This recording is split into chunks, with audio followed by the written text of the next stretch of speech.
कोकण आहे साहित्य रत्नांची खाण. याच भूमी नदीलीत साने गुरुजी, विंदा, खांडेकर, जयवंत दळवींसारखी अनेक रत्न. हाच वारसा चालवतायत नव्या पिढीचे, नव्या दमाचे साहित्यिक.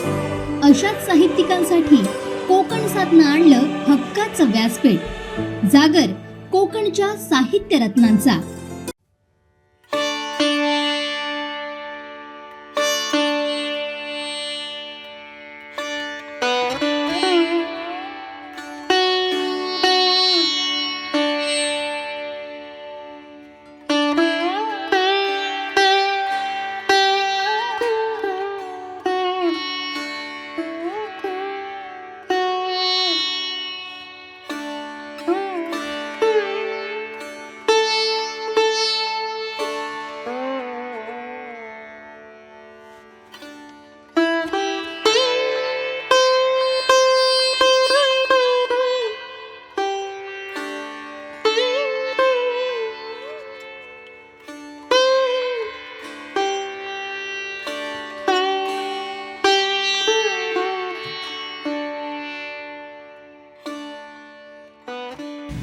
कोकणचं पहिलं दैनिक कोकण 7 व कोकणचं नंबर 1 महाचॅनल कोकण 7 लाईव्ह घेऊन आलंय जागर कोकणच्या साहित्य रत्नांचा. आणि या संपूर्ण अभियानाद्वारे आमचं हे अभियान सुरू आहे आणि या अभियानातील हे 6वं पुष्प आहे. आणि या 6व्या पुष्पात आपण आज बातचीत करणार आहोत की आपण आज बोलणार आहोत ते संत साहित्याचे अभ्यासक ॲडव्होकेट देवदत्त दिगंबर परुळेकर यांच्यासाठी. आपल्या संपूर्ण कोकण भूमीत अनेक संत साहित्याचे अभ्यासक आहेत, मात्र सिंधुदुर्ग जिल्ह्यामध्ये ॲडव्होकेट देवदत्त परुळेकर यांचा मोठा अभ्यास या संत साहित्यावर आहे. आणि अनेक संतांचे जे विचार आहेत, संतांची शिकवण आहेत, ते पुढे घेऊन जाण्याचं कार्य ते या सिंधुदुर्ग जिल्ह्यात करतायत. ही जी संत साहित्याची परंपरा आहे किंवा संतांची शिकवण आहे ही त्यांना त्यांच्या वडिलांकडून मिळाली. बेळगावचे सुप्रसिद्ध ज्ञानेश्वर भक्त, वारकरी कीर्तनकार, व्यापारी व सामाजिक कार्यकर्ते दिगंबर पंत परुळेकर यांचे सुपुत्र ॲडव्होकेट देवदत्त परुळेकर आहेत. आणि हीच परंपरा किंवा हीच संस्कृती, हेच संस्कार त्यांना आपल्या वडिलांकडून मिळाले आणि हीच परंपरा संस्कृती पुढे घेऊन जाण्याचं काम हे ॲडव्होकेट देवदत्त दिगंबर परुळेकर करत आहेत. आपल्या सोबत ॲडव्होकेट परुळेकर आहेत. आपण त्यांच्याकडून अधिक माहिती जाणून घेणार आहोत. नमस्कार, मी स्वागत करतो आपलं कोकण 7 लाईव्हच्या या विशेष सदरामध्ये. आपल्यासोबत आहेत दैनिक कोकण 7चे संपादक संदीप देसाई आणि आपण अधिक माहिती त्यांच्याकडून जाणून घेणार आहोत की कशा प्रकारे ते या साहित्याकडे वळले आणि कशा प्रकारे त्यांचं कार्य सुरू आहे. तर सर्वप्रथम आपल्याला विचारतो की म्हणजे आपण या साहित्याकडे कसे वळलात. आमच्या माहितीप्रमाणे अंधश्रद्धा निर्मूलन समितीचे आपण अध्यक्ष होतात आणि असं असताना सुद्धा आपण या संत साहित्याकडे कसे काय वळलात, त्याबद्दल काय सांगाल? नक्कीच, जसं दीपेशने म्हटलं की संत साहित्याकडे कसे वळलात, तर ती पार्श्वभूमी सुद्धा वेगळी आहे की सिंधुदुर्ग जिल्ह्यामध्ये आम्ही अनेक साहित्यांचा या संपूर्ण जागरामध्ये एक जागर करतोय. तर सगळ्या प्रकारचे साहित्यिक आहेत ते दैनंदिन आपल्या जे सभोवताली जे काही चालतंय त्याच्यावर साहित्य लिखाण आहे. पण तुमचा जो टास्क आहे तो फार वेगळा आहे, संत साहित्याचे गाढे अभ्यासक, आणि या क्षेत्रावर आपण हे सगळं लेखन करताय. जसं दीपेशने उल्लेख केला की ह्याची जरी आपण संत साहित्यावर बोलत असलो तरी सुरुवात तुमची जी होती सिंधुदुर्ग जिल्ह्यामध्ये अंधश्रद्धा निर्मूलनचे जिल्हाध्यक्ष म्हणून आपण कार्यरत होता आणि थेट संत साहित्य परंपरा पुढे नेत आहे. कसा हा प्रवास आणि कशी एंट्री झाली तुमची या सगळ्या ह्याच्याकडे? डॉक्टर नरेंद्र दाभोलकर यांनी महाराष्ट्र अंधश्रद्धा निर्मूलन समिती जेव्हा स्थापन केली त्यावेळेपासून मी अंधश्रद्धा निर्मूलन समितीचं कार्य करते. अंधश्रद्धा निर्मूलन समितीचं काम करताना इथे सिंधुदुर्ग जिल्ह्यामध्ये मी अनेक लढ्यांमध्ये भाग घेतला. नंतर जिल्हाध्यक्ष म्हणून काम केलं. तिथलं जे डुंगेश्वरचं जे प्रसिद्ध आव्हान तुम्ही त्याला वाचलं असेल, जे खूप पेपर्समध्ये गाजलं, त्या दाभोलकरांच्या पुस्तकामध्ये सुद्धा याचा उल्लेख आहे. तिथं सुद्धा त्या आव्हान प्रक्रियेमध्ये मी होतो. अनेक बाबांना एक्सपोज करण्यामध्ये मी होतो. या सगळ्या कार्यक्रमात मी काम करत होतो. आणि हे सगळं काम करत असताना एक वेळ अशी आली की काम करता करताना आम्ही लोकांपर्यंत जायला लागलो. आणखी ज्यावेळी लोकांशी बोलायला लागलो त्यावेळी लोकांच्या डोक्यामध्ये असं झालेलं होतं की दुसऱ्या बाजूचा आपल्या विरोधकांचा एक ग्रुप असतोच. तर त्यांनी एक प्रकारे अशी लोकांमध्ये एक जाणीव करून दिलेली किंवा लोकांच्या मनामध्ये अशा प्रकारची एक भावना निर्माण करून दिलेली होती की अंधश्रद्धा निर्मूलनाचं म्हणजे काम म्हणजे काय, तर ते देवधर्म नाकारणारं काम आहे, देवधर्म बुडवणारं काम आहे, अगदी बरोबर. देव नाकारणारं काम आहे, धर्म बुडवतात, तुमच्या देवदेवकीला न मानणारे, देवांना न मानणारे, तुमच्या श्रद्धांचाच विरोध करतात किंवा केवळ हिंदू धर्माच्या श्रद्धांना विरोध करतात, असं काहीतरी लोकांच्या मनामध्ये त्यांनी भरून दिलेलं होतं. त्यामुळे ज्या वेळेला आम्ही लोकांशी संवाद साधण्याचा प्रयत्न करायला लागलो त्यावेळेला प्रश्न असा निर्माण व्हायचा की कोण आहेत, तर अंधश्रद्धा निर्मूलन समितीचे कार्यकर्ते आहेत म्हटल्यानंतर लोक आपले कान बंद करून घ्यायचे. म्हणजे आम्ही काय बोलतो हेच लोकांना लोकांचं कसं असतं की तुम्ही काय सांगता याच्यापेक्षा कोण सांगतो याच्यावरती लोक ठरवतात. आणि त्यामुळे लोकांनी ब्रँडिंग केलेलं होतं की हे देवधर्म उडवणारं काम आहे आणि त्यामुळे तुमचं ते ऐकायचंच नाही, अशा प्रकारची भूमिका लोकांनी घेतलेली होती असं माझ्या लक्षात आलं. माझ्या घरामध्ये जसं हे अंधश्रद्धा निर्मूलनाचं कामाच्या मध्ये मी आलो, हे डॉक्टर दाभोलकरांच्या मुळे आलो, ही गोष्ट जशी आहे. त्याचबरोबर माझ्या घरामध्ये पूर्वीपासून माझ्या घरामध्ये संस्कार जे आहेत, आमच्या घरामध्ये दत्त मंदिर आहे, त्यामुळे जवळजवळ 100-125 वर्षाची आमची दत्त मंदिराची परंपरा आहे. तर ते उत्सव, संतांची दर गुरुवारी भजन होणं वगैरे हे सगळं असल्यामुळे त्याचं वाचन होतं. दुसरं म्हणजे माझे वडील पूर्वीपासून समाजवादी चळवळीमध्ये होते, राष्ट्रसेवा दलाचे ते फुल टायमर होते एकेकाळी. साने गुरुजींचा सहवास त्यांना लाभलेला, साने गुरुजींबरोबर ते कित्येक वर्ष राहिले. त्यामुळे त्या सगळ्या पार्श्वभूमीवरती माझ्या घरामध्ये हे सगळे समाजवादी विचार यायचेच. म्हणजे संत साहित्य यायचं, त्याचबरोबर साधना म्हणा, साने गुरुजींचं साहित्य म्हणा, हे सगळं लहानपणापासून मला वाचायला मिळालं. म्हणजे हे दोन्ही गोष्टी मी वाचत होतो. आणि वाचताना मला असं लक्षात येत होतं की ह्या लोकांनी जे काम केलेलं आहे, संत जो विचार सांगतात तो एका म्हणजे खरं म्हणजे अंधश्रद्धा निर्मूलनाचा आज आपण विचार करतो, पण 750 वर्षापूर्वी ज्ञानेश्वर असं सांगतात की मंत्राने जर वैरी मरत असेल तर कट्टार का बाळगावी, हा प्रश्न 750 वर्षापूर्वी ज्ञानेश्वरांनी उपस्थित केला. किंवा 450 वर्षापूर्वी तुकाराम असं म्हणतात की नवसे कन्या पुत्र होती तरी का करणे लागे पती, हा प्रश्न 450 वर्षापूर्वी. म्हणजे आजही नवस करणारी लोक किती मोठ्या प्रमाणात नवस करतात आपल्याला सगळीकडे माहीत आहे. परंतु हे नवस करणं हे योग्य नाही, हे आपल्याकडे 450-500 वर्षापूर्वी संतांनी याच्याबद्दलचे प्रश्न उपस्थित केलेत. ह्यालाच आपण वैज्ञानिक दृष्टिकोन म्हणतो ना, की कशामुळे काय होतं हा प्रश्न समजून घेणं. आणि हे जे आहे हे संत वर्षानुवर्ष सांगत आले. बुवाबाजीच्या विरोधात तर संतांनी खूप प्रखर टीका केलेली आहे. म्हणजे संतांनी आता तुकोबा म्हणा, आता समजा भगवा वेश आहे तर तुकोबा म्हणतात की भगवे तरी श्वान सहज वेश त्याचा, तिथे अनुभवाचा काय पंत, भगवं तर कुत्र सुद्धा असतं म्हणायला. म्हणजे काय तो साधू झाला का? किंवा अंगी लावून राख, अंगाला राख लावून म्हणायला लागले, वेगवेगळ्या प्रकारची फसवणुकीचे धंदे करतात, ते साधू नव्हेत. हे संतांनी त्यावेळेपासून सगळ्यांना सांगितलेलं आहे. आणि हे 750 वर्षापासून ही परंपरा जी आपली चालू आहे, त्याच्यामुळे ती परंपरा जर आपण धरून लोकांपर्यंत पोचायला लागलो, लोकांना जर सांगायला लागलो की खरं म्हणजे अंधश्रद्धा निर्मूलनाची चळवळ ही देवधर्म नाकारणारी चळवळ नाही, तर ती उत्तम प्रकारची धर्मामध्ये सुधारणा करणारी एक चळवळ आहे. हे संस्कार संतांनी दिलेले आहेत आपल्याला. ते पोचवण्यासाठी मला वाटतं की वारकऱ्यांची चळवळी जास्त उपयुक्त आहे असं माझ्या लक्षात आल्यानंतर मी तो मार्ग पत्करला. आणि त्या चळवळीमध्ये गेल्यानंतर मला जास्त असं समजायला लागलं की लोक ऐकून घेतात. म्हणजे तोच विचार जर मी कीर्तन प्रवचनाच्या माध्यमातून सांगायला लागलो तर लोक जास्त ऐकून घेतात, लोक त्याच्यावर विचार करतात, आपल्यामध्ये परिवर्तन करतात, बदल करतात. आणि ह्या पद्धतीने मी मग संत साहित्याकडे बघायला लागलो, वाचायला लागलो. दैनिक तरुण भारत जे इथलं दैनिक आहे त्यांच्या संपादकांनी मला मुद्दा म्हणून म्हटलं की तू वेगळ्या प्रकारे विचार करतो तर वेगळं लिही. आणि मग एक सिरीज कंटिन्यूस दररोज जवळजवळ 7 वर्ष मी तरुण भारतमध्ये लिहितो. त्यामुळे वेगवेगळ्या संतांचा अभ्यास झाला आणि तेही लिखाण झालं. अशा पद्धतीने ही संत साहित्याकडे सुरुवात झाली माझ्या. बरोबर आहे. संतांचा अभंग हा जो विषय आहे, तर आजच्या काळासंदर्भात तुम्ही त्याचा कसा अनुवाद करावा? कारण संतांची अभंगांची खूप मोठी परंपरा आहे. ज्ञानदेवे रचिला पाया तुका झालासे कळस, म्हणजे इतकी मोठी ही वाटचाल आहे, परंपरा आहे. तर हा सगळा अभंगांचा अनुवाद काय सांगता? आपण ज्याला साहित्य म्हणतो ना, तर आपण विचार केला तर हे जे आपलं आधुनिक साहित्य हे केव्हापासूनचं आहे, तर आपण सांगतो की आधुनिक साहित्य केशवसुतांपासून किंवा आहे, म्हणजे 100-200-150 वर्षापूर्वीची गोष्ट आहे. परंतु मराठी साहित्याची परंपरा जी आहे ती 750 वर्षापूर्वी ज्ञानेश्वरांपासून आहे. म्हणजे खरं बघितलं तर संत साहित्यामुळेच आपलं मराठी साहित्य जे आहे ते पोचलं गेले, ते संत साहित्याच्या पायावरती पोचलं गेले.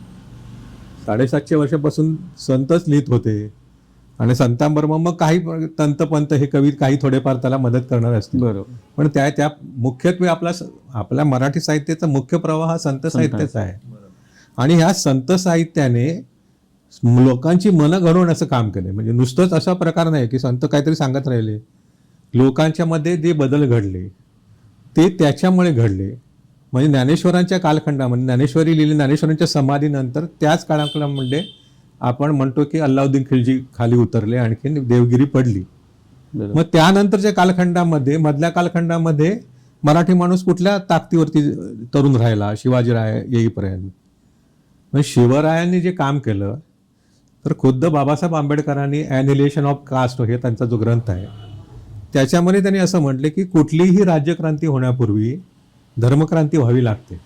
त्याची अनेक उदाहरणं देताना त्यांनी महाराष्ट्राचं उदाहरण दिलं आणि त्यांनी म्हटलं की संतांनी जी सामाजिक क्रांती केली त्यामुळे महाराष्ट्रामध्ये शिवराय अवतरण झाले. शिवाजींच्या कामाचा सुद्धा जो काही वैचारिक वारसा आहे तो संत साहित्यात आलेला आहे. बरोबर. संतांनी जर ते काम करून लोकांना तयार केलं नसतं, म्हणजे संत साहित्याबद्दल आपल्याला काय वाटतं की असं लोकांना काहीतरी काही काम करू नये असं किंवा दैववादी असं साहित्य आहे, तर तसं नाही आहे ना. म्हणजे असं कित्येक आपल्याला अभंग असे दाखवता येतील. म्हणजे आता समजा अर्थकारण आहे तर जोडून या धन उत्तम व्यवहार उदास विचार वेचे करी हा शेवटी तुकोरामाचा अभंग आहे. तो तुम्ही सांगा ना लोकांना की धन मिळवलं पाहिजे, आणखी नुसतं मिळवायचं नाही, उत्तम व्यवहाराने ते मिळवलं पाहिजे. आणि नुसतं मिळवायचं नाही तर उदास विचार, परंतु त्या धनाचा मी मालक नाही तर मी विश्वस्त आहे ही भूमिका घेऊन लोकांच्या कल्याणासाठी त्याचा खर्च केला पाहिजे. हा केवढा मोठा अर्थशास्त्राचा विचार आहे. किंवा आपण म्हणू शकतो की सातत्याने अभ्यास केल्यानंतर असाध्य ते साध्य करिता सायासत कारण अभ्यास तुका म्हणे, असं तुकाराम महाराज म्हणतात. असाध्य ते साध्य करण्यासाठी सातत्याने अभ्यास करायला पाहिजे, सातत्याने परिश्रम करायला पाहिजे. हे जे तुकाराम महाराज सांगतात ते उगीच सांगत नाही ना. म्हणजे हे आता तुकोबांचे जे सगळे आपण सवंगडी म्हणतो, तुकोबांच्या गाथ्यामध्ये पायिकाचे अभंग म्हणून एक प्रकरणच आहे. तो सैनिक कसा असला पाहिजे ह्याचं वर्णन आणि त्यांनी कुठली पथ्य पाळली पाहिजे ते तुकोबांनी सांगितलेलं आहे. पण हे आपण सगळं विसरून गेलो. म्हणजे हे असं काय साहित्य आता संत साहित्यात असेल असं वाटत नाही. ह्यालाच जोडून मी पुढचा प्रश्न विचारतो की संतांनी आपले जे विचार आहेत ते सर्व स्तरावर पोहोचवले, पण या विचारांचं आता कुठेतरी अनुकरण होताना दिसत नाहीये. म्हणजे 750 वर्षांची परंपरा आपण म्हणताय, संतांचे विचार सुद्धा आता सर्व स्तरावर पोहोचलेले आहेत, पण याचं ऍक्च्युली अनुकरण होताना दिसत नाहीये. त्याबद्दल काय सांगाल? नाही, खूप छान प्रश्न विचारला तुम्ही.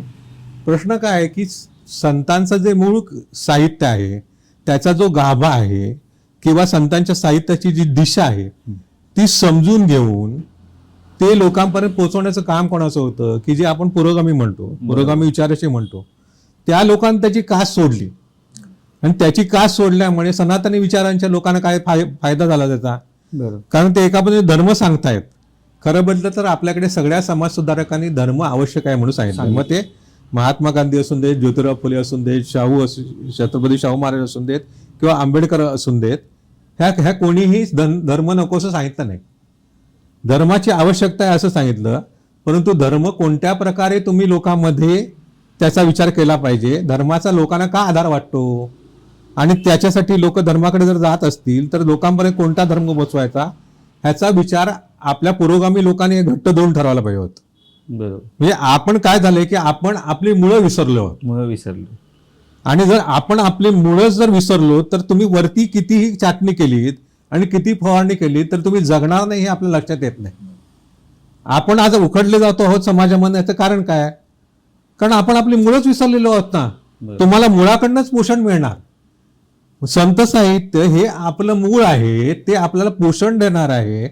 हे जर आपण जर विचार नाही, अभ्यास नाही आणि तिथं आपण जातच नाही ना, हे जर आपण जर धरून ठेवलं म्हणजे हे कोणीच जाणलेलं. म्हणजे अलीकडचं उदाहरण तुम्हाला पुढचं देतो. मधल्या कालखंडामध्ये संतांच्या बाबतीमध्ये संत साहित्य तुकाराम महाराजांनंतर काही झालं नाही असं आपण म्हणू शकतो. परंतु साने गुरुजींनी पंढरपूरचं विठ्ठल मंदिर सर्व जातींसाठी खुलं व्हायला पाहिजे म्हणून उपोषण केलं. बरोबर. हे उपोषण केलं, आणखीन ते मंदिर खुलं करून घेतलं. आता साने गुरुजींनी हे केलेलं जे आहे त्याला साने गुरुजी काय म्हणतात की पंढरपूर हे महाराष्ट्राचं हृदय आहे. हृदय. आणि त्यासाठी जर एवढा लक्षावधी लोकांचा समुदाय तिथं जात असेल आणि त्याला जर सगळ्याला तिथं प्रवेश नसेल तर त्याच्यासाठी आता करबेल तर वारकरी संप्रदायातले होते का साने गुरुजी? नाही. किंवा म्हणजे घरामध्ये काय गळ्यामध्ये माळ घातलेली असे नव्हते. परंतु त्यांनी हा संतांच्या विचाराचा वारसा पुढे नेला. बरोबर. आता तो सुद्धा वारसा आपण विसरून चाललेलो आहोत. बरोबर. म्हणजे आज आपली जर तिथे ऍबसेंटी असेल, आपण तो जर वारसा विसरणार असलो तर मग आपण लोकांमध्ये जाणार कसे? कारण लोकांना आपल्या भारतीय समाजाला तुम्हाला आवडो ना आवडो समजते, भाषा ती धर्माची समजते, ती संत साहित्याची समजते, तर तुम्हाला ती भाषा वापरता आली पाहिजे, नाहीतर लोक तुम्हाला जवळ करणारच नाहीत. ही खरी अडचण आहे. अगदी बरोबर आहे. जसं आपण उल्लेख केला की हा एक संशोधनाचा खरा विषय आहे की किती जण अनुकरण करतात. फार निराशादायी असे वातावरण नाही, पण त्याच्याही पलीकडे जाऊन आपल्या महाराष्ट्रात अनेक संत होऊन गेलेत. काही संतांचं जे साहित्य आहे किंवा विचार आहेत ते तळागाळात पोहोचले, पण काही संत त्यापासून उपेक्षित आहेत. असं का झालं? नाही, आता कुठल्याही चळवळीमध्ये असं असतं की उपेक्षित राहिले म्हणण्यापेक्षा कसं असतं की त्या माणसाच्या कामाप्रमाणे लोक त्यांना त्यांचे फॉलोअर्स असतात आणि ते पोचवतात. आता उदाहरणामध्ये असं लोक कित्येक म्हणतात की अरे संतांचं म्हटलं तर ज्ञानबा तुकाराम आपलं म्हटलं जातं, ज्ञानेश्वर माऊली आणि तुकारामाचं. मग नामदेवराय झाले नाहीत का? नाथबाबा झाले नाहीत का? किंवा ह्या संतांचा काय उल्लेख होत नाही? तसं नाही आहे. वारकरी संप्रदायामध्ये प्रत्यक्षामध्ये तुम्ही विचार केलात, ज्ञानेश्वर माऊलींची तुम्हाला फारशी देवळं मिळणार नाहीत. एक आळंदीचं मिळेल किंवा एखाद दुसऱ्या गावामध्ये ज्ञानेश्वर मंदिर मिळेल, परंतु महाराष्ट्रामध्ये शेकडो ठिकाणी नामदेवरायांची मंदिर आहेत. आणि शेकडो ठिकाणी आता नामदेवराय हे पंढरपूरचे रहिवासी असल्यामुळे नामदेवरायांची पालखी जात नाही. अच्छा. कारण पालखी सोहळा असणार कसं? कारण पंढरपूरचेच ते रहिवासी आहेत ना. पालख्या जर पंढरपूरला येणार असतील तर नामदेवरायांची पालखी जाणार नाही. याचा अर्थ नामदेवराय उपेक्षित आहेत अशातली गोष्ट नाही. आणि होतं काय की समजा आता पुरोगामी चळवळ म्हटल्यानंतर आपल्याकडे नावं कुठली येतात? तर फुले शाहू आंबेडकर. फुले शाहू आंबेडकर म्हटल्यानंतर इतर जे काही मग विठ्ठलरामजी शिंदे असतील, महर्षी कर्वे असतील किंवा अगदी साने गुरुजींपर्यंत यांची नावं त्याच्यामध्ये नाहीत म्हणून आपल्याला तक्रार करता येईल का? हे उपेक्षित राहिले असं म्हणता येईल का? तर तसं नाही आहे की आपल्याला समजा आपण एक निवडतो की ह्या लोकांची. आणि हे सांगताना विनोबांनी खूप चांगलं म्हटलंय की ज्ञानबा तुकाराम हा शब्द जो आहे तर ते काय म्हणतात की तो मध्यपद लोपी समास आहे. म्हणजे यामध्ये ज्ञानोबा ते तुकोबापर्यंत जी सगळी संत परंपरा झाली ती सगळी संत परंपरा ह्या दोन शब्दांमध्ये एकत्र केलेली. म्हणून ज्ञानोबा तुकाराम आम्ही म्हणतो त्याला सगळ्या संतांचं स्मरण त्यावेळेला करतो. त्याचं अगदी आपण सुद्धा आपल्या प्रवेश दरावर केली. म्हणजे येतात आम्हाला पाहायला मिळालं ज्ञानदेवी रचिला पाया तुका झाला से कळ असं मध्ये संपूर्ण आपण तिथे रेखाटलेलं सुद्धा आहे. त्याच्यामध्ये ते आपल्याला दिसून येतं. ही जी संतांची जी परंपरा आहे यात आता धारकरी म्हणून काहींचा यात येत आहेत काही जण, आणि अंधश्रद्धा निर्मूलन समिती म्हणजे अंधश्रद्धा निर्मूलन यांची एक स्वतंत्र वारी निघते. तर याबद्दल आपण काय सांगाल? याबद्दल आपलं मत?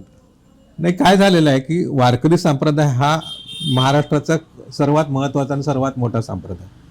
काही लक्षावधी अनुयायी महाराष्ट्रातली वारकरी संप्रदायामध्ये येतात आणि मोठी वारी होते. त्या वारीला मोठ्या प्रमाणामध्ये लोक दिंड्या घेऊन जातात. साहजिकच अगदी राजकारण्यांपासून ते सर्व विचाराच्या लोकांना ह्याचं आकर्षण असणार. म्हणजे पंढरपूरच्या वारीमध्ये इस्कॉन सारखा पंथ सुद्धा आपली दिंडी घेऊन येतो. धारकरी जो आहे जो आहे म्हणजे जो रामदासांचा संप्रदाय सांगतात. आता वारकरी संत परंपरेमध्ये रामदासांना स्थान नाही. म्हणजे वारकरी संप्रदायामध्ये संत परंपरा म्हणून जी मानली जाते त्याच्यामध्ये रामदासांना स्थान नाही. याचं कारण वेगळी आहेत. याचं कारण एक मुख्य कारण कसं आहे की रामदासांनी जे ब्राह्मण्याचं महत्व मान्य केलेलं आहे ते वारकरी संप्रदायाला मान्य नाही. वारकरी संप्रदाय हे सर्व प्रकारचे सर्व जातीचे लोक एकत्र आली पाहिजेत. यारे यारे लहान थोर याती भलते नारे नर.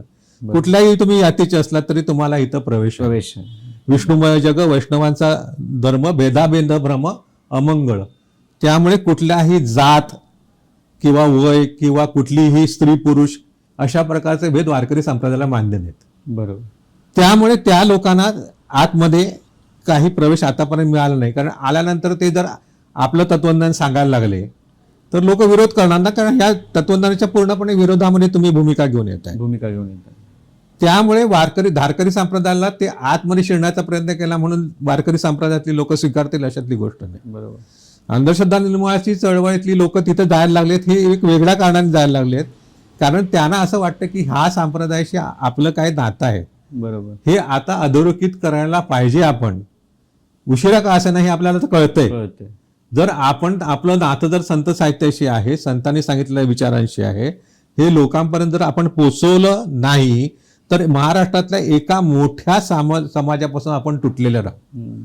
हे वारकरी आता म्हणजे अंधश्रद्धा निर्मूलन समितीचं जे वार्तापत्र येतं, अंधश्रद्धा निर्मूलन वार्तापत्र हे जे त्यांचं मासिक आहे, त्याचे 8-10 हजार त्याचे वर्गणीदार आहेत आणि जवळजवळ वेब पोर्टलवरती 2-4 लाख लोक ते वाचक तिथं आहेत.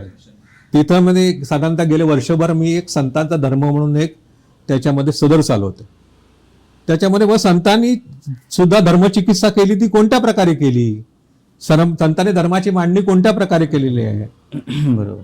कुठल्या कुठल्या धर्मातल्या वाईट गोष्टी संतांनी नाकारलेल्या आहेत आणि कुठल्या गोष्टी योग्य आहेत म्हणून पुढे चालवलेल्या आहेत, ह्याची मांडणी मी त्याच्यामधनं करतोय. पण मला असं दिसलं की लोकांना उत्सुकता आहे, लोक ते वाचू इच्छितात, हा आपला विचार आहे का हे तपासून बघू इच्छितात. ही जी वैचारिक जी घुसळण चालू झाली आहे ती उपयुक्त आहे.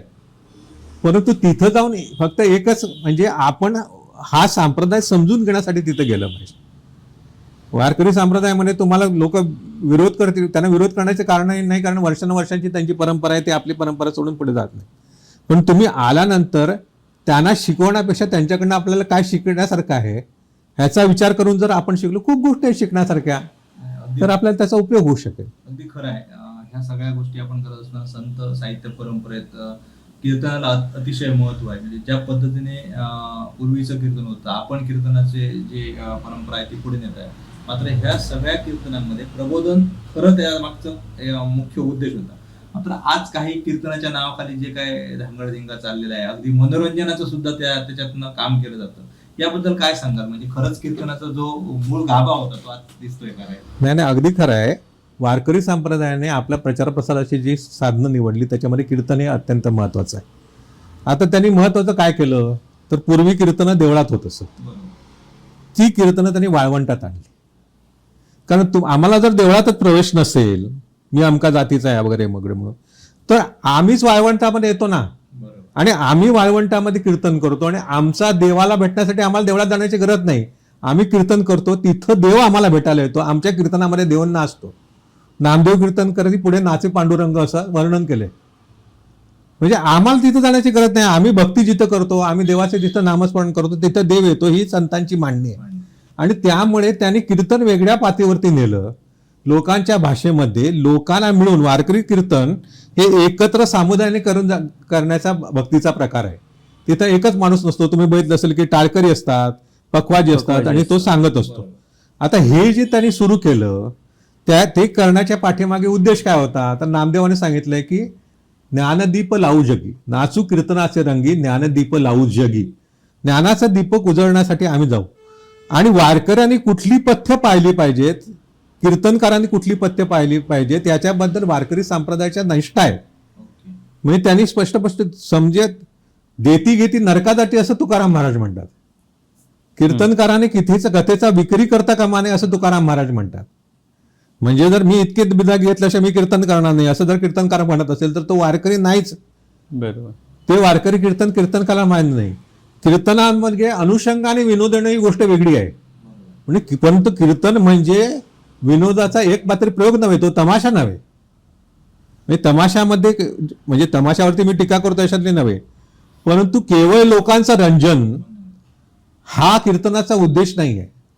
तर लोकांचं प्रबोधन हा जर कीर्तनाचा उद्देश असेल तर कीर्तनकाराला स्वतःचं वर्तन तसं ठेवायला पाहिजे. आपण बोलतोय ते जास्त जबाबदारीने बोलायला पाहिजे हे त्याला भान ठेवलं पाहिजे. आणि आपल्याला लोकांच्या प्रबोधन जर करायचं असेल, कारण लोक साहजिकच आहेत ना, तुमच्या आचरणात नाही ते लोकांना तुम्ही सांगून लोक तुमचे कसं काय ऐकतील.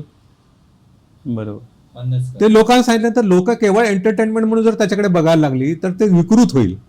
म्हणून आज जे चालू आहे की केवळ पैशाने हे करणं आणि एक एंटरटेनमेंट म्हणून कीर्तनाकडे बघणं, ते कीर्तनाच्या पद्धतीला पण घातक आहे. आणि लोकांनी हे समजून घ्यायला पाहिजे की ह्या एवढ्या लेवलवरती आपण त्याला खाली आणायचं का.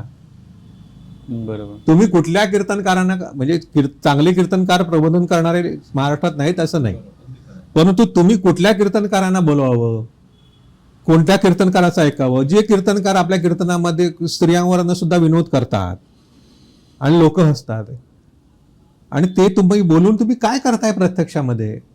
हे कीर्तनाचं विडंबन आहे. आणि विडंबन आणि हे मनोरंजन आहे. हा तो खरा संशोधनाचा विषय मॉब पॉलिसी हे जे काही पॉलिटिकल हे सध्या नाही, संस्कृतीच्या नावाखाली आज जे काही आता लोकमान्य ठिकाणी गणेशोत्सव सुरू केला, त्यावेळेला प्रबंधनाची व्याख्यानं होत असत हो त्याच्यामध्ये, किंवा जे कीर्तनकार कीर्तन करत असत ते त्यावेळेचे विषय लोकांपर्यंत मांडत असत. आज कुठली प्रबोधनाची व्याख्यानं होतात, जे उत्सव आपल्याकडे साजरे होतात, तो गणेशोत्सव असून देत किंवा आपण म्हणतो तसं दसऱ्यामध्ये होणारा शारदोत्सव होऊन देत, तिथं कुठले कार्यक्रम होतात, त्याच्यामध्ये प्रबोधनाची परंपरा कुठे तुम्हाला दिसून येते. आणि ते म्हणजे संस्कृती का आपली. हे जर आपण संस्कृती म्हणून लोकांसमोर जाणार असू तर ते काही दिवसामध्ये तुमचे विसरून जाईल, लोक विसरून जाणार ते. आणि हे जे कीर्तनाचे जे तुम्ही जी संतांची परंपरा कीर्तनाच्या माध्यमातून पुढे घेऊन गेलेली आहेत, मग यात तुमचे अनुभव काय सांगाल, तुम्हाला काय अनुभव आहे? नाही, लोकांना जर तुम्ही तुमचा विचार कीर्तनाच्या एक चांगला आहे की लोक कीर्तन म्हणून ऐकायला येतात. बरोबर. मग तिथं तुम्हाला जर तुमचा विचार जर तुम्ही प्रभावीपणे व्यवस्थित मांडलात तर लोकांना तो विचार ते लोक स्वीकारतात. आता समजा कीर्तनाच्या माध्यमामध्ये आपण जसं म्हणतो की जाती व्यवस्था कशी चुकीची आहे याच्याबद्दल तुम्ही बोलू शकता, कारण ते संतांनी त्याचे विचारच तसे केलेले आहेत. व्यसनं कशी वाईट आहे याच्याबद्दल तुम्ही चांगलं सांगू शकता. स्त्री पुरुष समतेबद्दल तुम्ही लोकांपर्यंत तो विचार तुम्ही पोचवू शकता. लोकांच्या बाबतीमध्ये म्हटलं तर साधे साधे आर्थिक व्यवहार तुमचे तसे कसे ठेवावेत आणि लोकांनी आपलं आचरण कसं करावं आणि जास्त अभ्यासाच्या पाठीमागे का धावू नये, त्याचे काय परिणाम होतात हे तुम्ही सांगू शकता. आज जी महत्वाची गोष्ट आहे की मानसिक स्वास्थ्याबद्दल तुम्ही खूप चांगलं सांगू शकता. बरोबर. की बाबा ह्या अशा सगळ्या अवडंबराच्या पाठीमागे आपल्या संतांनी सोपं सांगितलंय ना, तुम्ही हे सगळे अवडंबर करण्याची गरज नाही, केवळ नामस्मरण करा, तुम्हाला शांती मिळेल. हे विषय जर आपण लोकांपर्यंत व्यवस्थित पोचवू शकलो आणि हे लोक ऐकून घेतात, लोकांमध्ये त्याच्या स्वरूपाचे बदल होतात, हे मला लक्षात येतं. आता समजा अहंकाराचा विषय आहे, तुम्हाला एक अनुभव सांगतो की माझ्या एका पत्रकार मित्राने सांगितलेला अनुभव आहे. तो दिंडीमध्ये चालत होता, तर दिंडीमध्ये त्याला काय दिसलं की काही ज्या स्त्रिया आहेत त्या आपल्या डोक्यामध्ये एक हांडा घेऊन चालतात, त्याच्यामध्ये पाणी असतं. आता उन्हाळ्याचे दिवस, आता सगळीकडे पाणी मिळतं, परंतु तो पाणी मिळत नाही म्हटल्यानंतर ते काय करतात, तर लोकांना पाणी पाहिजे तर हंडा उतरायचा आणि त्याच्यातलं पाणी लोकांना प्यायला द्यायचं. चालणाऱ्या माणसाला पाणी लागतं तहान लागल्यानंतर. ती एक ज्येष्ठ जवळजवळ 65-66 वर्षाची म्हातारी घेऊन चाललेली आहे. तो 2-3 वेळा तिच्याबरोबर थांबला आणि त्याने तिला काय विचारलं की आजी, माझा एक प्रश्न विचारायचा की तू किती वर्ष दिंडीला येतेस आणि तू हे हंडा घेऊन तुम्ही चालताय, हे तुम्ही काय करताय. तर ती काय म्हणायला लागली, हे मी जर तुला सांगितलं तर माझा अहंकार वाढेल, हे माझ्या संतांच्या सांगण्याच्या विरोधी मी बोलेन, म्हणून हे मी तुला सांगणार नाही. माझी ही सेवेची भावना आहे, मी तेवढं करते, मी कशासाठी करते याला काही हे नाही. बरोबर. आता हे लोकांपर्यंत पोहोचलेलं आहे ना, मग हा विचार त्यांनी स्वीकारलेला आहे. नाहीतर एवढंसं काहीतरी केल्यानंतर माणसं त्याची केवढी जाहिरात करत फिरत असतात. आणि ज्ञानेश्वर महाराजांनी त्याच्याबद्दल म्हटलेलं आहे की व्यवहारामध्ये फसून लोकांना म्हणायला लागले जेवणावळी घातल्या म्हणजे पुण्यकर्म होत नाही. बरोबर.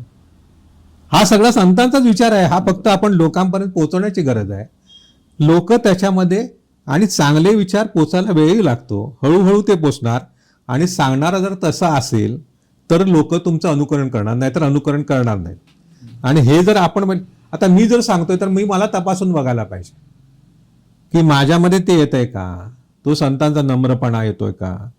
म्हणजे ज्ञानेश्वरांच्या बाबतीमध्ये एका बाजूला जबरदस्त आपण जर बघितलं तर त्यांची स्वतःची आत्मनिष्ठा म्हणा किंवा आपण ज्याला कॉन्फिडन्स म्हणतो तो एका बाजूला जबरदस्त आहे की माझा मराठाची बोलू कौतुके, अमृता तेही पैजे जिंके असं म्हणणार ज्ञानेश्वर महाराज. दुसऱ्या बाजूला काय म्हणतात की मी केवळ संतांचा पाईक आहे, बरोबर, हे मी केलेलं नाही, माझ्या गुरुने माझ्याकडनं करून घेतलेलं आहे. म्हणजे एका बाजूला संपूर्ण शरणागती नम्रता आणि एका बाजूला जबरदस्त कॉन्फिडन्स.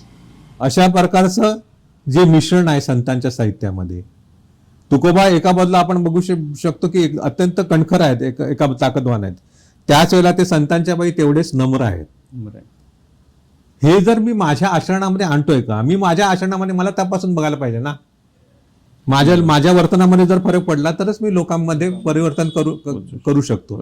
आणि हे करता येणं शक्य आहे माणसाला, आणि हा मार्ग आपल्याला सोपा मार्ग दाखवून दिलेला आहे. अतिशय चांगल्या पद्धतीने आपण अनुभव सांगितला. त्याच्या पुढचा एक सर प्रश्न आहे की या अनुषंगाने महत्वाचा आहे की आज संत परंपरेपासून माणूस कुठेतरी दूर होत चाललाय, आणि अशा वेळी एक आशादायी जे कार्य आहे ते सुद्धा अगदी आपले मित्र सचिन परब असू दे, श्रीरंग गायकवाड असू दे, तर सचिन परब यांचा तर गेली 10 वर्ष रिंगण सारखा एक विशेष संत साहित्यावर हा एक विशेषांक निघतो. काय सांगाल, काय त्यामागचा उद्देश आहे आणि कसं लोकांपर्यंत हे सगळं कार्य त्यांचं पोहोचवता येईल? सचिन परब हे माझे चांगले मित्र आहेत, आणि गेली त्याचा जो हा रिंगणचा जो सगळा प्रवास आहे त्याच्यामध्ये त्यांचा मी साक्षीदार पण आहे आणि त्याच्यामध्ये मी सहभागी पण असतो. गेली 6-7 वर्ष तरी अंकामध्ये मी प्रत्येक अंकामध्ये मी लिहित असतो. 10 अंक त्यांचे झालेत. ती कल्पना सचिन परबना अशी सुचली की मी माझी मुळं सोडता कामा नयेत. बरोबर. आणि मी जर माझी मुळं सोडता कामा नयेत तर संत साहित्याचा विचार हा तरुण पिढीपर्यंत पोहोचला पाहिजे, आणि हा विचार नेमका काय हे समजलं पाहिजे. म्हणून दरवर्षी एका संतावरती तो एक अंक ते काढतात. ते वेगवेगळ्या संतांवरती त्यांनी काढले. नामदेवरायावरती काढलेलं आहे, चोखोम्मावरती काढलं आहे, जनाबाईवर काढलं आहे, मुक्ताबाईवरती काढलेलं आहे, निवृत्तीनाथांवरती काढलेलं आहे. असे मागे हाताचा जो अंक आहे तो परिसा भागवतांवरती त्यांनी काढलाय. असं ते वेगवेगळ्या अंकावरती संतांवरती काढतात. पुढचा हा चांगदेवावरती येणार आहे, आषाढी एकादशीमध्ये वरती तो अंक जो येणार आहे. त्या अंकामध्ये काय असतं तर त्या संताची ओळख, त्या संतांचं चरित्र, त्याचं जे साहित्य असेल त्याची तोंड ओळख, कारण सगळं साहित्याच्या बद्दल काही मांडू शकत नाही. आणि त्याचबरोबर ते संत ज्या ज्या गावामध्ये त्याची वाढ झाली त्या गावांची आजची स्थिती काय आहे, तिथं लोक काय काय बदल झालेले आहेत, काय बदल स्वीकारलेले आहे समाजाने, हा संत अजून ते लोकांपर्यंत स्वीकारलेला आहे का, हे सगळ्याची मांडणी ते करतात. आणि त्यामुळे ते खूप इंटरॅक्टिव्ह असा तो अंक होतो, आणि बरीच तरुण मुलं ते लिहितात. आणि आज एक चांगली गोष्ट आहे म्हणजे खूप मोठ्या प्रमाणात तरुण लोक हे अंक वाचतायत. आणि लोकांना असं वाटतं की हे समजून घ्यायला पाहिजे. निदान आज असं वाटतं की संत साहित्य हे आपण समजून घेणं आवश्यक आहे. हे हळूहळू लोकांना पोचायला लागले. या रिंगणच्या माध्यमातून ते आणखीनही काही चांगले उपकरण करतात. एक महाराष्ट्र पातळीवरती संत साहित्यावरती वक्तृत्व स्पर्धा 2 वर्ष घेतात. खूप मोठी होते ती. त्याला मोठ्या प्रमाणामध्ये सगळीकडनं सहभाग मिळतो. तरुण मुलांसाठीच असते ती स्पर्धा केवळ. आपण आता तरुण खूप आहे, कारण जसं तुम्ही उल्लेख केलात की आज तरुणाईला जर योग्य गाईडलाईन मिळालं, योग्य याच्या मागचं खरं मर्म समजलं तर तरुणाई निश्चित या दृष्टीने वाटचाल. बरोबर. याला जोडून म्हणजे तरुण, आपण म्हणाल की तरुण याकडे वळायला चाललेत. मात्र हा जो काळ आहे हा नैतिक भ्रष्ट काळ आहे, आणि याच्यात जी संतांची शिकवण आहे की सर्वाधिक म्हणजे त्याबद्दल आपण काय सांगाल, तुम्हाला काय वाटतं याबद्दल? नाही, नैतिकतेचा आचरणाचा आग्रह संतांनी सातत्याने धरलेला आहे. म्हणजे संतांनी जो धर्म सांगितला त्याच्यामध्ये ज्यांनी तुम्ही म्हटलं तसं ज्या वाईट गोष्टी आहेत त्यांना विरोध जसा केला तसं धर्म अजूनही आपल्याला का जवळचा वाटतो, कारण धर्मामध्ये कायमस्वरूपी नीतिमूल्य असतात. सत्य बोलावं, दुसऱ्याला फसू नये, चांगलं वागावं, हे जे आहे हे संतांनी सातत्याने सांगितले. आता ज्ञानेश्वरांचं जे पसायदान आहे त्याच्यामध्ये त्यांनी जे खळांची व्यंकटी सांडो त्या सत्कर्मी रती वाढो हे जे सगळं मांडणं केलेलं आहे ते नैतिक आचाराचं, आणखीन माणसाचं सद्वर्तनाचं सर्वात मोठं मागणं आहे असं आपण म्हणू शकतो. आता संतांनी हे नुसतं सांगितलं नाही, केव्हा प्रभाव पडेल? संतांनी ते नुसतं सांगितलं नाही तर ते प्रत्यक्ष आचरून दाखवलं. हे संतांचं वैशिष्ट्य आहे. बरोबर. तुकाराम महाराज म्हणतात की मी माझ्या ऋषीने सांगितलं तेच मी सांगितलंय, मी नवीन तुम्हाला काय सांगत नाही. बोललेले जे ऋषी ते पुढे काय म्हणतात, साच भावे वर्ताया. त्याचा खरा भाव काय तो मी वर्तन करून दाखवतो, मी नुसतं सांगतो नव्हे, शिकवण मी आचरणात आणतो. अडचण कुठे आहे की कुठल्याही क्षेत्रामध्ये तुम्हाला ही नेतृत्व जर करतो त्या माणसाची जबाबदारी आहे की मी माझं आचरण नैतिक ठेवलं पाहिजे. नैतिक ठेवलं. मी माझ्या आचरणामध्ये जर भेद असतील, मी जर माझ्या आचरणामध्ये खोटा असेल, मी जर लोकांना फसवण्याचं आचरण करत असेल, किंवा लोकांकडनं फायदाच माझा करून घेण्याचं आचरण करत असेल, किंवा मी भ्रष्ट मार्गाने जात असेल, केवळ पैशाच्या बाबतीमध्ये मी म्हणत नाही, अगदी तुमच्या कुटुंबातल्या वागण्यापासून स्त्रियांबरोबरच्या वर्तनापासून ते व्यसनांपर्यंत सगळ्या बाबतीमध्ये जे भ्रष्टाचार आहे त्याचं आचरण जर माझं असेल व्यवस्थित तरच तुमच्या पाठीमागनं लोक येतील. पण संतांनी हे करून दाखवलं म्हणून लोक त्यांच्या पाठीमागनं गेले. साने गुरुजी सारख्या माणसांनी ते करून दाखवलं म्हणून साने गुरुजींना एवढ्या मोठ्या प्रमाणामध्ये लोक त्यांच्या पाठीमागणे गेली. आणि ज्यांना एका दृष्टीने आपण धार्मिक हे म्हणत नाही, परंतु आपण जर विचार केला तर विवेकानंदांपासून आंबेडकरांपासून नरेंद्र दाभोलकरांपर्यंत हे माझ्या दृष्टीने संतच आहेत. संत बरोबर. कारण त्यांनी नुसतं सांगितलं नाही, ते आचरून आचरण. दाखवलं. अरे जे का रंजले गांजले त्याचे म्हणे जो आपले, तोची साधू ओळखावा तो देव तेथेची जाणावा, ही तुकारामाने केली. संतांची व्याख्या नाही, त्याच्यामध्ये हे लोक फिट बसतात. बरोबर आहे. गांधींना एवढ्या मोठ्या प्रमाणामध्ये लोक का गांधींच्या पाठीमागे गेले? कारण गांधींचं आचरण तसं होतं. आणि ते जे विचार असतील ते विचार, गांधी जसं म्हणतात माणूस एका दिवसात बदलत नाही. तुमच्या पाठीमागे येणारा माणूस वर्षानुवर्ष ते जर करत गेला तर त्याच्यामध्ये बदल घडतील. त्यासाठी नेतृत्वाची ही जबाबदारी आहे. आणि ज्याला स्वतःमध्ये बदल व्हावा असं वाटतो त्या माणसाने छोट्या छोट्या गोष्टी जरी आपण करत गेलो तरी आपल्यामध्ये बदल होऊ शकतो. अगदी नक्की आणि खरं आहे. गेली 40 वर्षापासून अधिक काळ आपण ॲडव्होकेट देवदत्त पुरवळेकर संपूर्ण जिल्ह्याला तर माहीतच आहे. आणि तुमचं काम नुसतं या संत साहित्य परंपरेशी निगडीत नाही, तर अगदी सामाजिक कार्य सुद्धा आपण अगदी संयमाने निष्ठेने सगळं करत आहात. काय या मागचं गणित आहे की एवढं सगळं तुम्ही फार मोठं काम करत असतो, त्याच्यामध्ये कुठेही निकळपणा नाही, जास्त मोठ्या प्रमाणात बाबा हायलाइट नाही, त्याच्यामध्ये कुठेही दिसत नाही.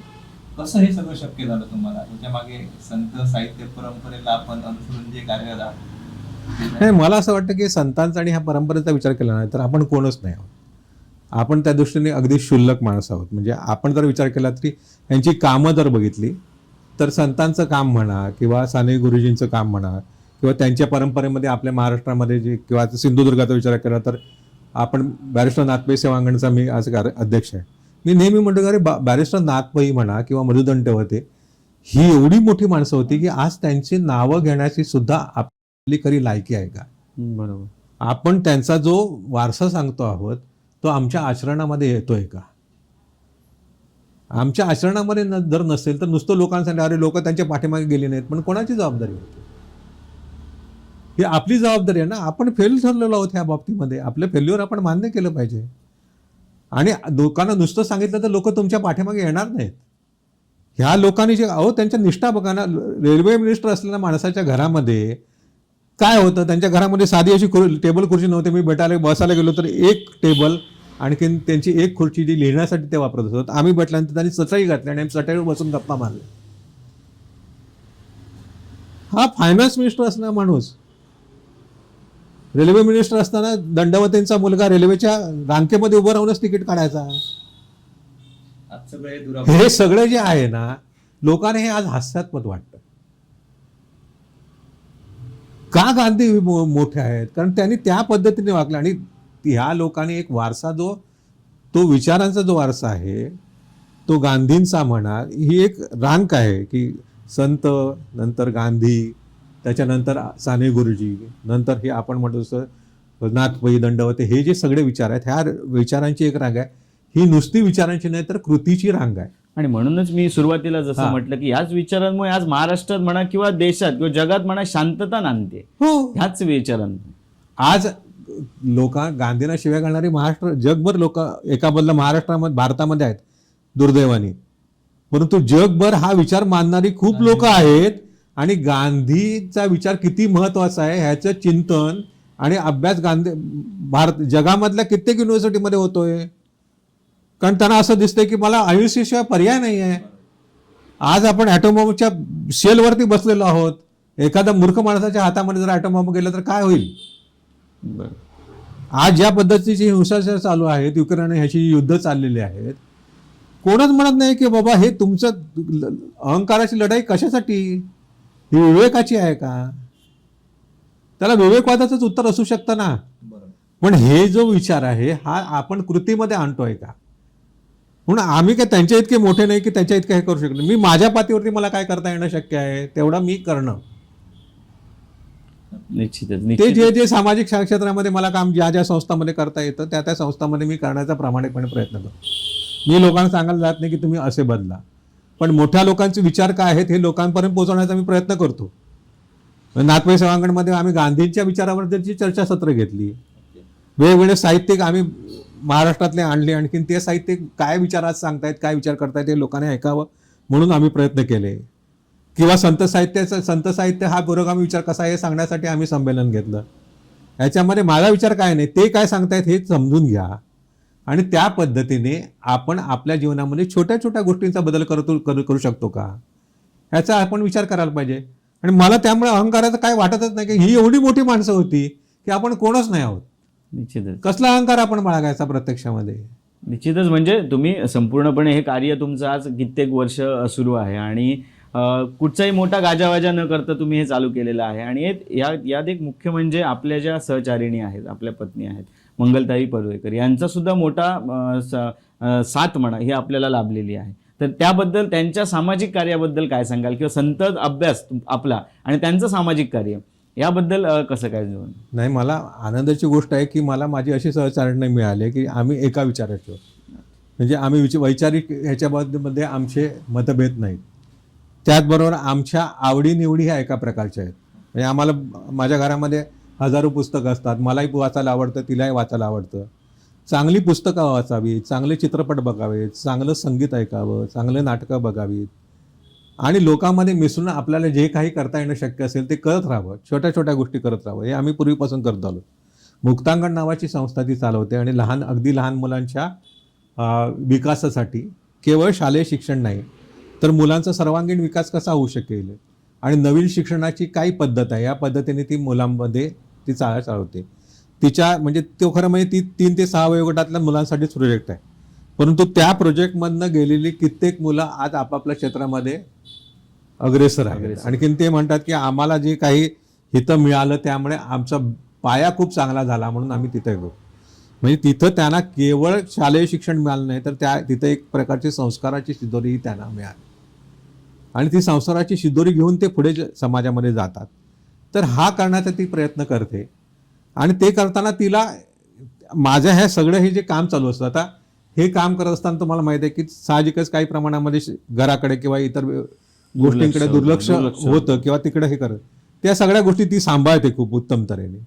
आता माझ्याकडे ह्या सगळ्या सामाजिक कार्यामध्ये खूप लोक माझ्या घरामध्ये सातत्याने येत असतात. त्यांचा पाहुणचार करणं, जेवण खाण करणं, की कित्येक जण आमच्या घरामध्ये राहत असतात. त्याचबरोबर ह्याबरोबर हे सगळं काम करत असताना कित्येक लोक आपले प्रश्न घेऊन येतात. त्यावेळेला त्यांना आधार देणं किंवा त्यांचे प्रश्न समजून घेणं, त्याचा जे सोडवण्यासाठी काय प्रयत्न करता येणं ते करणं, हे करण्यामध्ये माझ्यापेक्षा ती जास्त अग्रेसर असते. माझ्यापेक्षा माझ्या कित्येक मित्रांना आणखीन कित्येक ह्या समाज कामामध्ये काम करणाऱ्या लोकांना तिचा खूप मोठा आधार वाटतो. कारण ती शेवटी एक आईचं हृदय असतं ना आपण म्हणतो तसं, त्या पद्धतीने ती लोकांना सांगू शकते आणि तिचं नातं त्यामुळे वेगळ्या पद्धतीचं समाजाशी जोडलं. महिलांना सुद्धा मोठं खूप आणि आम्ही एक विचाराचे असल्यामुळे आम्ही आमचा आनंद घेतो आणि शक्यतो सगळ्या ह्या उपक्रमामध्ये आम्ही एकत्र असतो. आम्ही जातो एकत्र, एन्जॉय करतो. कुठे समजा व्याख्यान ऐकायला जायचं असेल तरी आम्ही एकत्र जातो चांगले, कारण आम्हाला दोघांच्या आवडी एकत्र आहेत, चांगल्या आहेत. आणि ह्याच्यामध्ये मला असं वाटतं की लोकांपर्यंत आपण चांगलं पोचवत राहावं. बरोबर, लोक त्या दृष्टीने विचार करायला लागतात असं मला वाटतं. अतिशय खूप छान अशी मुलाखत झाली. खरं तर अजून बोलण्यासारखं खूप होतं आणि आपला जो विषय आहे तो सुद्धा संत साहित्य परंपरा ही महाराष्ट्राची एका तासामध्ये किंवा एका मुलाखतीमध्ये संपणारा विषय नाही, तर कुठेतरी पूर्णविराम घ्यावा लागतो. खूप विस्तारपूर्वक आपण चर्चा केली, पण जाता जाता एक मला अगदी मनापासून प्रश्न विचारावासा वाटतो की आपण सगळा चर्चा केली, साधक बाधक सगळ्या दृष्टीने बोलतोय.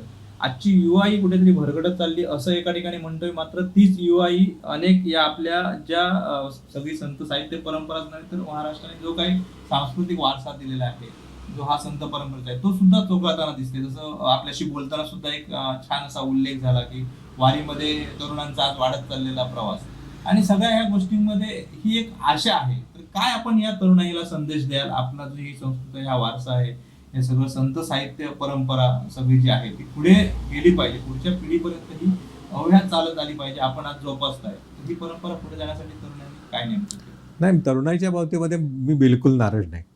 मला असं वाटतं की कुठलाही देश असून दे, कुठलाही समाज असून दे, त्याचं सगळं भवितव्य हे शेवटी तरुणावरतीच अवलंबून राहणार.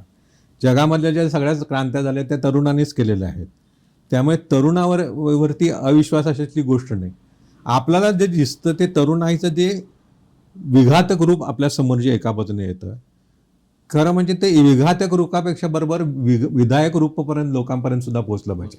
म्हणजे साधना साप्ताहिकासारखं साप्ताहिक आहे ते दरवर्षी एक युवा विशेषांक काढतात. तो विशेषांक खरोखरच वाचण्यासारखं असतो की त्याच्यामध्ये किती क्षेत्रामध्ये तरुण काय काय वेगळं करतायत आणि विलक्षण वेगळं करतायत. म्हणजे ते टेक्नॉलॉजीच्या क्षेत्रामध्ये असून देत, ॲग्रिकल्चरच्या क्षेत्रामध्ये असून देत, सिनेमाच्या क्षेत्रामध्ये असून देत, सोशल मीडियाच्या क्षेत्रामध्ये असून देत, किंवा तुम्ही समाज प्रबोधन किंवा शिक्षणाच्या क्षेत्रामध्ये असून दे, याच्यामध्ये सुद्धा तरुणाई खूप चांगलं काम करते. ते लोकांपर्यंत पोहोचणं हे एका बाजूने दृष्टीने महत्त्व आहे. अभयभंगसारखा माणूस वेदसारखा हे आनंद नाडकणी चालवतात. अभयभंगसारखा माणूस आहे की जो दरवर्षी तरुणांना एकत्र करून त्यांना काय करता येऊ शकेल ह्याच्याबद्दलचं मार्गदर्शन करत असतो. ही जी पीठ आहे ही जास्त स्ट्रॉंग करण्याच्या दृष्टीने आपण प्रयत्न करायला पाहिजे. आणि तरुणांच्या बाबतीमध्ये आपण जर संवाद साधायला लागलो, म्हणजे समजा संवादांचे त्याचे मार्ग बदलत असतात. आता आपण म्हणतो की मोठ्या प्रमाणामध्ये तरुण मुलं पुस्तकं वाचत नाहीत, ही एक मोठी तक्रार आहे. आणि वेगवेगळ्या ठिकाणची पुस्तकाची ग्रंथालय बदलत असतात. मग पुस्तक वाचत नाही तर तरुण काय करतात हे आपण शोधून काढायला पाहिजे. म्हणजे तरुण जर मोबाईलवरती जास्त वेळ असेल, आणखी तो जर जास्त यूट्यूब्स आणि चॅनल्स बघत असेल, तर तरुणांना त्या माध्यमातून काय देता येऊ शकेल ह्याचा आपण आज विचार करायला पाहिजे. आणि पुस्तकं नुसतं वाचा असणं म्हणण्यापेक्षा, आता समजा पुस्तक आहेत तर आता तुम्ही हा जो मार्ग अनुसरलाय की तुम्ही वेगवेगळी साहित्यिकांना त्यांच्यापर्यंत पोहोचवत आहे, त्यानिमित्तानं त्यांना असं वाटेल की हे सांगतायत ते आपण यांचं साहित्य कुठंतरी वाचलं पाहिजे असं त्यांना वाटणार. तसं लोकांना समजा आपण म्हणायला लागलो की साहित्य हे वाचा, की हे नवीन पुस्तक आहे, हे तुम्ही समजून घ्या, वाचा असं म्हटलं तर तरुण तिथं वाचायला लागतील. आणखीन आज तरुण वाचत नाही तसं नाही, तरुणांचे वाचण्याचे मार्ग बदलतील. पुस्तक विकत घेण्यापेक्षा माणूस मोबाईलवरती आज पुस्तक वाचणं जास्त पसंत करतोय, वाचेल तो. आणि तो बुद्धिमान आहे, जास्त प्रगल्भ झालेला आहे. कारण शेवटी आधीची पिढी आमच्या खांद्यावर आज उभी आहे ती, त्यामुळे ते वेगळ्या प्रकारे विचार करता येतील. त्यांच्या वेगळ्या विचार करण्याची आपण समजून घेत नाही आहोत, ही आपली अडचण आहे. त्यांची भाषा आपल्याला समजत नाही, ही आपली अडचण आहे. ती त्यांची भाषा जर समजून घेऊन जर आपण त्यांना त्या विचारांना सांगायला लागलो, म्हणून मी म्हटलं की रिंगणसारखा जो प्रकल्प आहे तो महत्त्वाचा आहे. कारण रिंगणची तुम्ही जर आज भाषा सगळी बघितली तर ती तरुणाईची भाषा आहे. मग त्याच्यामध्ये हा इंग्लिश शब्द आला की असं नाही, मला शुद्ध आहे, शुद्ध मराठी पाहिजे, याला अर्थ नाही. हा, ते मुलांना त्या भाषेमध्ये लोकांना जर पट समजत असेल, लोकांना विचार समजणं महत्वाचं आहे, कम्युनिकेट होणं महत्वाचं आहे. आणि लोकांना जर ते कळलं तर लोक निश्चितच त्या मार्गाने जाऊ शकतील. अगदी महत्वाचा सार सांगितलं. असं म्हणावं. तरुणाईला ज्या भाषेत समजतंय त्या भाषेत जर आपण सांगितलं, आज लोकांना जी भाषा अगदी जवळची वाटते किंवा ज्या पद्धतीने आपण सांगणं जवळचं वाटतं ते सांगितलं तर अगदी जवळ येते आणि आत्मीयतेने पटेल. आमचाही तोच अगदी म्हणून मला हा तुमचा कोकणसादचा हा जो मला ज्याला म्हटलं अभयने किंवा अजयने वगैरे की तुम्ही ह्याच्यामध्ये हे द्या, तर मला या दृष्टीने महत्त्वाचं वाटलं की हा विचार पोहोचवण्याचं हे चांगलं माध्यम आहे आणि तुम्ही त्या माध्यमाचा चांगला उपयोग करताय. यासाठी मला तुमचं अभिनंदन करायचं आहे वास्तविक. कारण काय आहे सांगा की नाहीतर पत्रकारिता म्हणजे केवळ समाजातल्या विघातक गोष्टी समोर आणणं नव्हे किंवा राजकीय फडतूस गोष्टी समोर आणणं नव्हे. म्हणजे पत्रकारितेमध्ये शिकवतात ना की एखादा कुत्रा चावला तर त्याची ती बातमी होते काय वगैरे. अरे पण हे चालूच राहणार, हे समाजामध्ये ह्या विघातक गोष्टी चालूच राहणार. याच्याबरोबर ज्या विधायक गोष्टी समाजामध्ये आहेत त्या पुढे आणण्यासाठी प्रयत्न करणं ही खूप महत्त्वाची गोष्ट आहे आणि ती तुम्ही करताय, त्याबद्दल तुमचं पुन्हा एकदा अभिनंदन करतो. धन्यवाद. अतिशय छान पद्धतीने आपली मुलाखत झाली, आम्हाला ती चर्चाही तशा पद्धतीने करता आली आणि हा वारसा याच माध्यमातून आम्ही पुढे नेणार आहोत. अशा प्रकारचे जे उपक्रम आहेत, अभियान आहेत ते कोकणसादच्या माध्यमातून यापुढे सुरूच राहतील. दीपेश, मला वाटतं या आपल्या संपूर्ण चाललेल्या मुलाखतीचा शेवट तू करावा. हो, निश्चितच दैनिक कोकणसाद आणि कोकणसाद लाईव्ह या आमच्या या दोन्ही प्लॅटफॉर्मनी हा जो साहित्याचा जो जागर आम्ही करतोय, हा हेच माध्यम आहे की संपूर्णपणे साहित्य असेल किंवा ही संत परंपरा असेल ही कुठेतरी अधोरेखित व्हावी. संपूर्ण पत्रकारिता करताना त्यात एक प्रबोधनाचं माध्यम सुद्धा आमचे हे दोन्ही प्लॅटफॉर्म व्हावेत, हा आमचा प्रयत्न आहे. आणि याच प्रयत्नातून आम्ही अशा आपल्यासारख्या गाडे अभ्यासक असतील, संत साहित्याचे अभ्यासक असतील, यांना आम्ही भेटत चाललो आणि याच्या कोकणची रत्न म्हटलं आम्ही भेटत चाललो आणि याच्यापासून आम्हाला सुद्धा काहीतरी शिकायला मिळतं आणि या माध्यमातून आम्ही लोकांपर्यंत हे पोचवतोय. हे आमच्या हातून एक विधायक कार्य घडतंय. त्यामुळे आपल्याला मी धन्यवाद देतो की आपण आमच्या या मुलाखतीत सहभाग घेतलात आणि आमच्या दर्शकांनाही चांगल्या प्रकारचे आपले विचार हे दर्शकांपुढे ठेवलेत. त्याबद्दल आम्ही दैनिक कोकण 7 आणि कोकण 7 लाईव्ह या दोन्ही प्लॅटफॉर्मच्या वतीने आपले खूप खूप आभार व्यक्त करतो. धन्यवाद.